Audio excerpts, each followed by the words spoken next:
So, there's no easy way to say this. You guys know I'm not the type of person to bring up drama or controversy, but the truth has to be revealed. I've been living my life like a lie for the past several years, and the pressure continues to build to the point where I can't even look at myself in the mirror anymore. I have to be upfront, I have to be honest, and no matter what the opinion is, I gotta be truthful to myself. So, here we go. I, Aiden of Blue Catch Productions, am addicted to columns. A shock, I know. Somebody with my condition only has a few years left to live, and believe me, I know the risk. I'll put the game away, but Columns is like a siren singing her song, luring me in for just one more game of 5 minutes. I'll pick up the controller and bam, it's been 30 years and my wife and kids are missing and I've no longer seen them and I need help. So please, if you know a doctor, a therapist, a voodoo man, anybody who can help cure my crippling addiction, please send them my way. I need the help.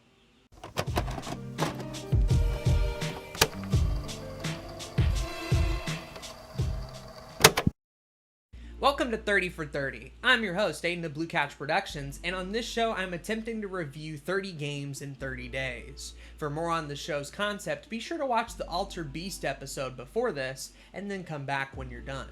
But here we are, episode 4, and no, we're not going to be reviewing my haircut today.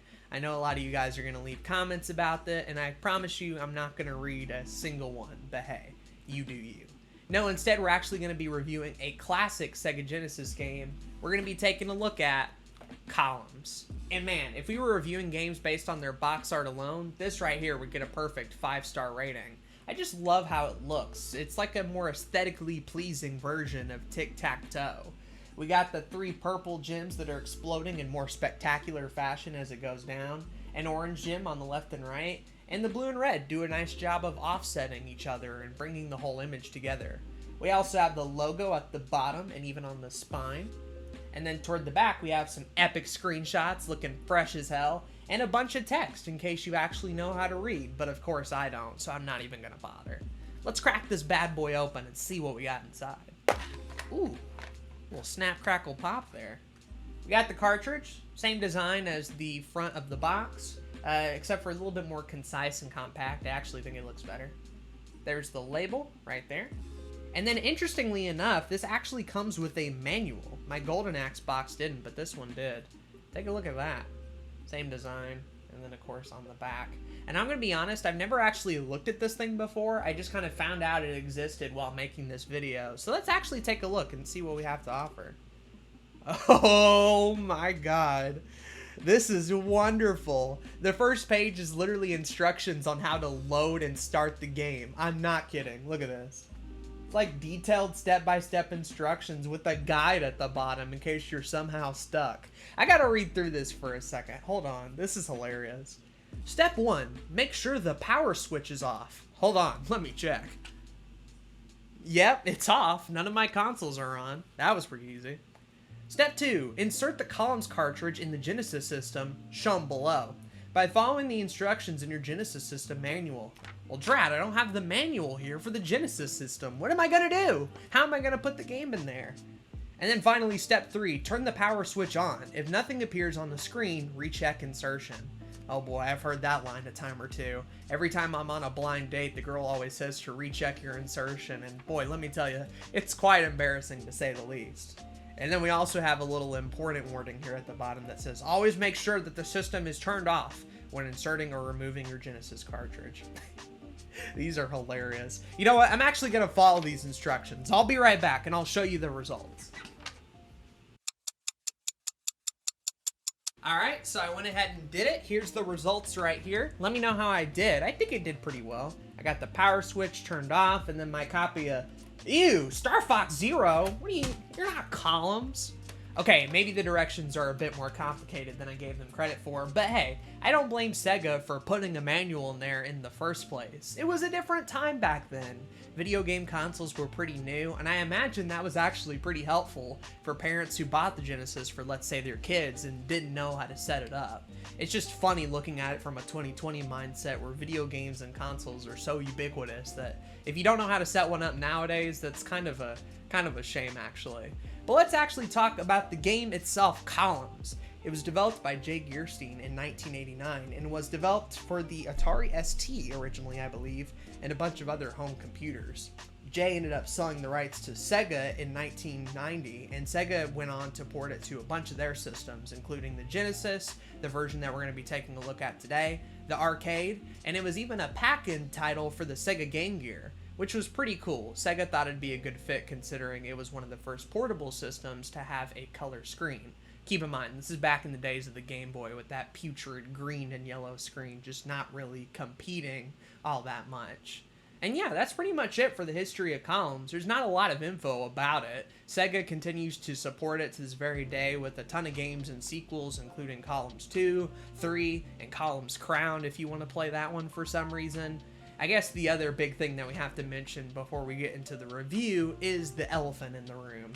Yes, Columns is basically Sega's version of Tetris, but not really. I've always thought the comparison to be kind of dumb, actually. I mean, I get where it comes from. Nintendo used Tetris to market the Game Boy and was ported to the NES, and Sega is basically doing the same thing with Columns, putting it on the Genesis and marketing the Game Gear. The difference, though, is that the games play differently from each other. Tetris is about clearing lines, whereas Columns is more of a match-3 puzzle game. We'll get more into the gameplay later, but when you look at them side by side, they don't even necessarily look different, and their aesthetics are completely separate as well. So while Columns is always going to be compared to Tetris in the same way that puzzle games are very similar, I don't get specifically why it's always in battle with Tetris as a whole. It's not trying to be Tetris, and that's totally fine. So we're going to review Columns for what it is, and answer the big question as to why I'm addicted to it in the first place. All that and more when we come back from 30 for 30. We'll be right back after these messages.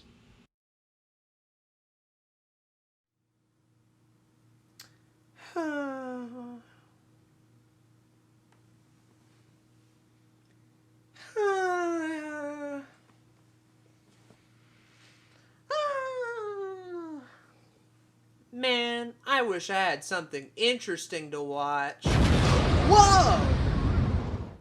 Who are you? I am Little Man, the epicest dude around. Little Man? Yes, my child, I'm here to deliver a message. A message for me? I bring you the ad for this episode, the Blue Couch Twitch streams. Wow, please, tell me more. No problem, funny haircut Aiden. Twitch is a wonderful place, but where does it have Blue Couch Productions on it? Well, I'll tell you, it's the Blue Couch Productions Twitch page, of course.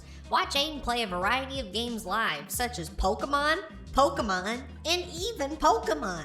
Bro, dead ass. A shock, I know for sure, but sometimes Aiden actually plays interesting games as well. Aiden also streams 2 times a week, so be sure to check the schedule down below to know when he's gonna be live. There's also clips to enjoy, highlighting the best moments from every Blue Couch Productions stream. Wow, that's amazing! But Aiden, I need your help. What? What do you want me to do? Give them the link, idiot. Oh, that's right, the link. Twitch.tv/BlueCouchProductions. Come hang out on the stream and check my schedule below, that way you'll know when I'm live. Anyway, that's it for me. Be sure to check out the Twitch stream and have a great day, everybody. Say goodbye, Little Man. Little Man requires a bag of flaming hot Cheetos. Aw, classic Little Man. Bye-bye now.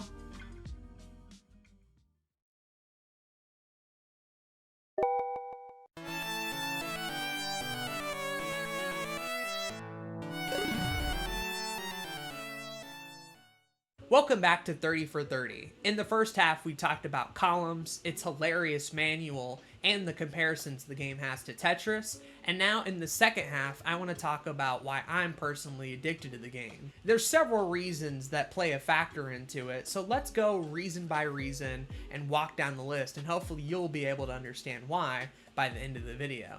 So, reason number 1, the atmosphere. I love the way the game looks. The setting is really cool. It's based off the ancient Phoenicians in a game they used to play where they'd have gems in a bag and they'd try to shuffle them up.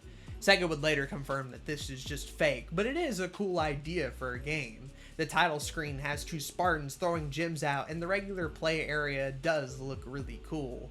Adding to that though, reason number 2, the music.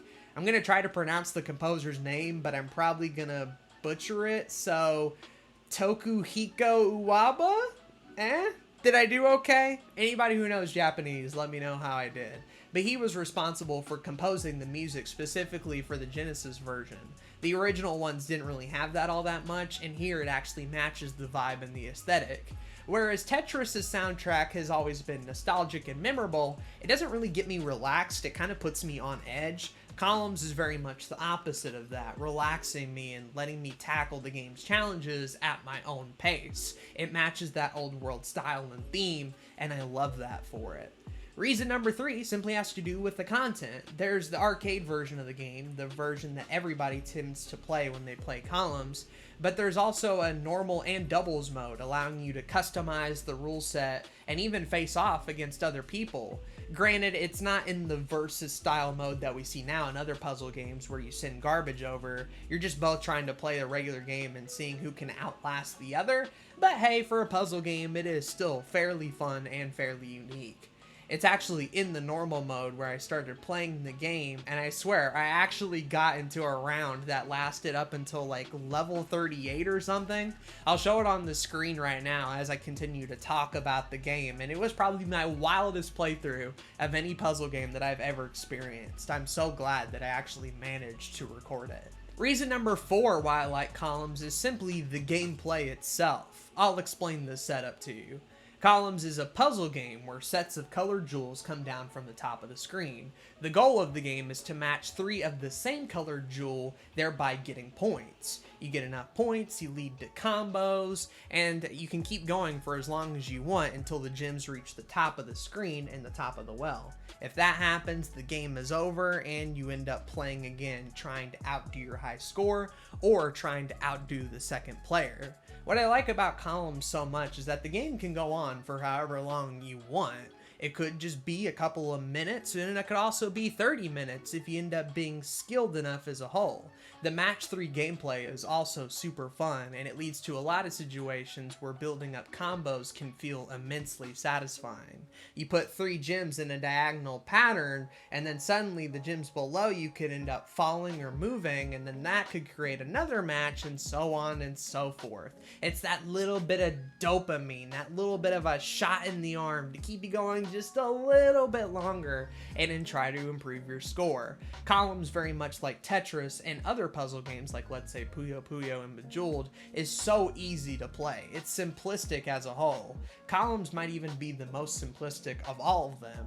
But like any good puzzle game, it's easy to play, but hard to master. It legitimately takes time to get good at it, to remember how to set up combos in the first place. And you're dealing with a lot of separate colors here. Just taking a look at the ones that are on here, we got a red, an orange, a blue, a purple, but there's also a yellow and a green one as well, and so games can end up getting pretty crazy. Another mechanic that's pretty popular in Columns is the magic jewel. It'll come down from the screen, and depending on what color it touches, it gets rid of all the gems of that color, which can set off a chain reaction and get you so many points. It doesn't show up in the normal mode at all, so you just have to play with your own skills, but the magic jewel can be a lifesaver in the arcade mode when it does show up. I think those are the main reasons why I like Columns. It's simplistic in nature. The style puts me at ease. The music is super fun to listen to, and I love the idea of collecting combos and building up strains. I'd say the only weakness is there are several points where it feels like you can just put gems wherever and they'll just clear out regardless. You can play the game and have no idea what you're doing and suddenly spawn off a huge combo, and while that is fun, that's not really good from a game design perspective, where if you're just unskilled, you can get as far as the skilled players. In that aspect, there is a little bit of luck to it, a little bit of randomness, in fact. And I don't think it's quite as addicting as, let's say, Tetris or other puzzlers, but Columns is simply just a lot of fun. I enjoy playing it a lot, and I wish it was talked about more in the puzzle community, but also in the video game community as a large. That's why Columns for me gets a score of 4 out of 5 stars, an entertaining puzzler to say the least.